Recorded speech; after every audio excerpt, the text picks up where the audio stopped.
ምዕራፍ 10 ቁጥር 19 አታመንዝር፣ አትግደል፣ አትስረቅ፣ በሐሰት አትመስክር አለው ይላል። ማመንዘር እግዚአብሔርን የሚያስቆጣ የእግዚአብሔርን ልጅ መሆንን የሚያሳጣ ትልቅ ኃጢአት ነው። የእግዚአብሔር ልጆች የሚል የቅጽል ስም አግኝተው በደብረ ቅዱስ ይኖሩ የነበሩ የሴት ልጆች በዝሙት ጦር ተሸንፈው በዝሙት ኃጢአትን በመፈጸማቸው እግዚአብሔር በምድር ላይ ሰውን በመፍጠሩ እስኪጸጸት አስቆጥተውታል። ይህ ኃጢአት ዓለም በጥፋት ውሃ እንዲቀጣ ምክንያት ሆኗል። ዘፍጥረት ምዕራፍ 6 ቁጥር 1። ኋላም የሰዶምና የገሞራ ሰዎች የእስራኤል ልጆችና የኤሊ ልጆች አፍኒንና ፊንሐስ በፈጸሙት የማመንዘር ኃጢአት ከባድ ቅጣት ማለትም የሞት ቅጣት ደርሶባቸዋል። ዘፍጥረት ምዕራፍ 18 ቁጥር 20። ይህ ኃጢአት ስጋዊና መንፈሳዊ ሕይወትን የሚያሳድፍ አስጸያፊ ኃጢአት በመሆኑ ሰውን ከክብር አሳንሶ በእንስሳነት ደረጃ የሚያስቀምጥ ነው።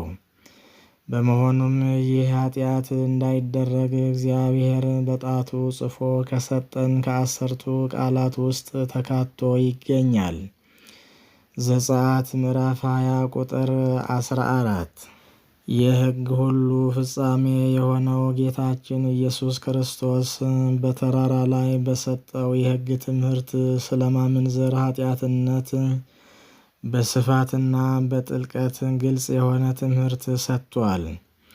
ጌታችን በዚህ ትምህርቱ ሲገልጽ ማመንዘር ኃጢአት ሊሆን የሚችለው ድርጊቱን በመፈጸም ብቻ ሳይሆን ወደ ሴት አይቶ በልብ ለኃጢአት መመኘትም ጭምር መሆኑን ነው ያስቀመጠው። እንዲህ ሲል ወደ ሴት ያየ ሁሉ የተመኛትም በልቡ ከእርሷ ጋር አመንዝሯል። ማቴዎስ ምዕራፍ 5 ቁጥር 28።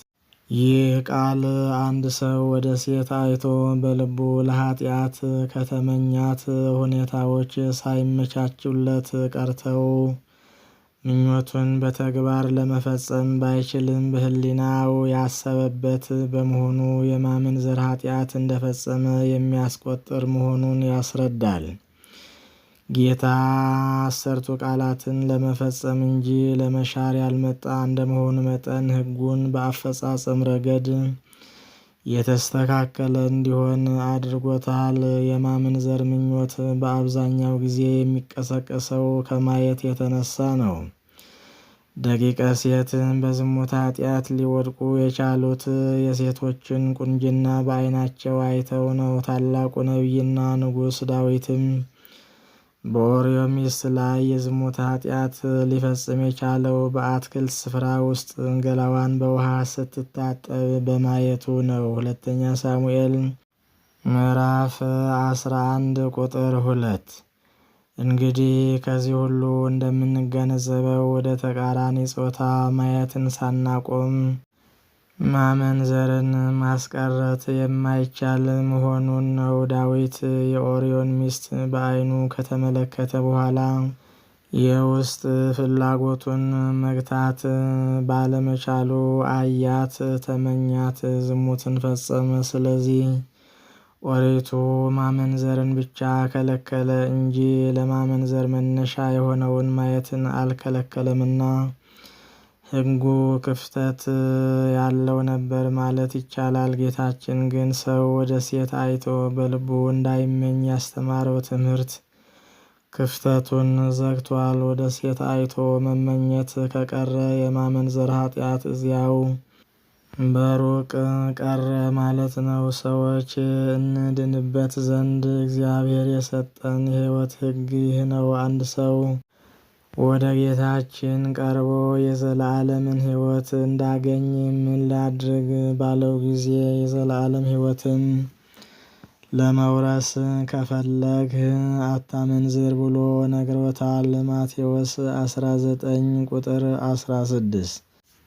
ዛሬ ብዙ ሰው ሕይወቱን አደጋ ላይ እየጣለ ያለው ይህንን የጌታችንን ሕግ አልቀበልም በማለቱ ነው።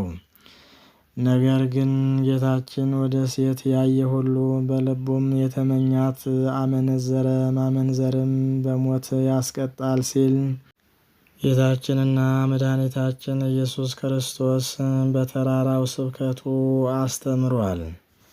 በተለይ በአሁኑ ጊዜ ትውልዱ የእግዚአብሔርን ቃል ከመስማት ይልቅ የልቡን ሐሳብና ፍላጎት በመከተል እየጠፋ ያለበት ጊዜ ነው።